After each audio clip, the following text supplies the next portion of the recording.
Hello and welcome back to Mr. Seal. Today we're gonna make a cookie cutter.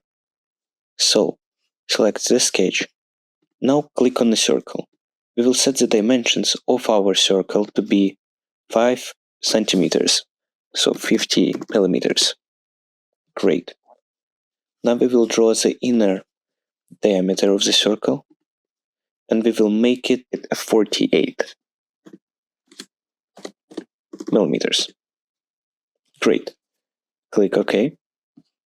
Sketch 25 millimeters. Click OK. Here we go. Now we need to make this edge. So chamfer to a 0.3 millimeters.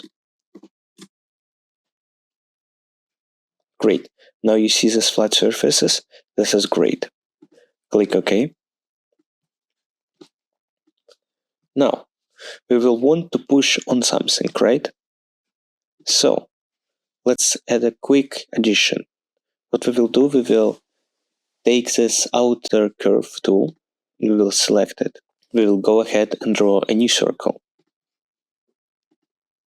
And we will make it a 55. Click OK.